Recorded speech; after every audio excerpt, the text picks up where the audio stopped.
আপনি কি বিশ্বাস করেন আপনার সাথে সেটাই ঘটবে যেটা আপনি করতে চান? অর্থাৎ আমরা যে সমস্ত কাজ করি আমরা অনেকেই এটা ভাবি না যে আমরা যে কাজগুলো করছি বা যেটা চাচ্ছি সেটা আদৌ হবে কিনা, সেটা আদৌ সম্ভব কিনা। এটা একটা কনফিউশনের মধ্যে আমরা পড়ে থাকি। কিন্তু একটা বিষয় মানতেই হবে, যার কনফিডেন্স লেভেল যত বেশি হাই সে তত বেশি উন্নত, যার কার্যক্ষমতা যত বেশি সে তত বেশি দক্ষ এবং তত বেশি স্বতঃস্ফূর্ত। এজন্য নিজের প্রতি কখনোই বিশ্বাস হারাবেন না। সর্বদা মনে রাখবেন আপনার কর্মক্ষমতাই বলে দেবে আপনার সাফল্য।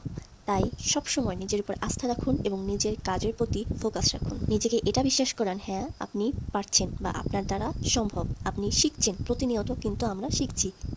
প্রতিনিয়ত শেখার মাধ্যমে আমরা সেই কাজটা যখন বাস্তবে অ্যাপ্লাই করব, দেন সেটা কিন্তু একটা সময় গিয়ে পারফেক্টলি কমপ্লিট হবে। তাই সব সময় নিজের উপর ভরসা রাখুন, নিজের কাজের প্রতি ফোকাস রাখুন এবং অনেক বেশি স্কিলড হন।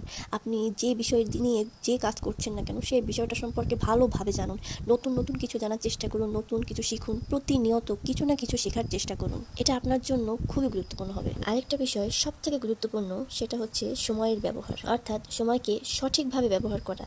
যেমনভাবে ব্যবহার করলে আপনি জীবনটাকে সহজ এবং স্বাচ্ছন্দ্যভাবে উপভোগ করতে পারবেন। প্রত্যেকটা সময়কে, প্রত্যেকটা সেকেন্ডকে এবং প্রত্যেকটা ভালো সুযোগকে সঠিকভাবে কাজে লাগানোটা আপনার জন্য একান্ত কাম্য। এজন্য ছোট্ট এই জীবনে ভালোভাবে বেঁচে থাকার জন্য নিজের প্রতি আস্থা থাকাটা, নিজের প্রতি আত্মবিশ্বাস থাকাটা অনেক বেশি জরুরি।